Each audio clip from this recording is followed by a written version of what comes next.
أما حديثك على الدنيا والطمع والجشع والأكل والشرب وبتقول أنا بحب الله، هاي علامة يا ابني النفاق. لأنه علامة النفاق أنه يحب شيء ويتكلم عن شيء آخر. أما الصادق لا يتكلم إلا عما يحب، لأنه اللسان مغرفة القلب ينضح ما في القلب. فبتشوف إلا إذا سولفت على المال، كل سوالفك على المال معناته أنت قلبك مملوء من حب المال. عن النساء وهكذا.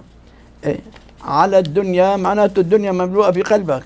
لكن لما ما بتعرف تحدث إلا عن الله وعن لقاء الله وعن نعم الله وعن كرم الله وعن لطف الله وعن عقاب الله مشان تفيق الناس، لأنه العصا من الجنة يا ابني. في ناس ما بيفيقوا إلا بالعصاية.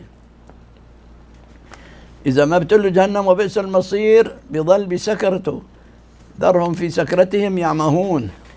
سكرتهم اللي هي حب الدنيا. أما شرب الخمر بيفيق منه بساعة ساعتين يوم يومين، آخر ما خير يفيق. أما وشارب الخمر يصحى بعد سكرته، وشارب الحب طول العمر سكران. هاي السكرة اللي بتخوف. فلذلك يا ابني خلينا نفيق بعضنا ونطالع بعضنا من الآبار اللي مغرزين فيها وطامسين فيها. لا رئيس أدانا وما احنا دريانين وما راح نفيق.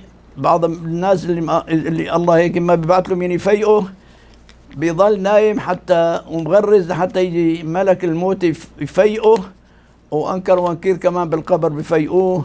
والندامة ما عاد تنفع. رب ارجعوني لعلي أعمل صالحا ما عاد تنفعه.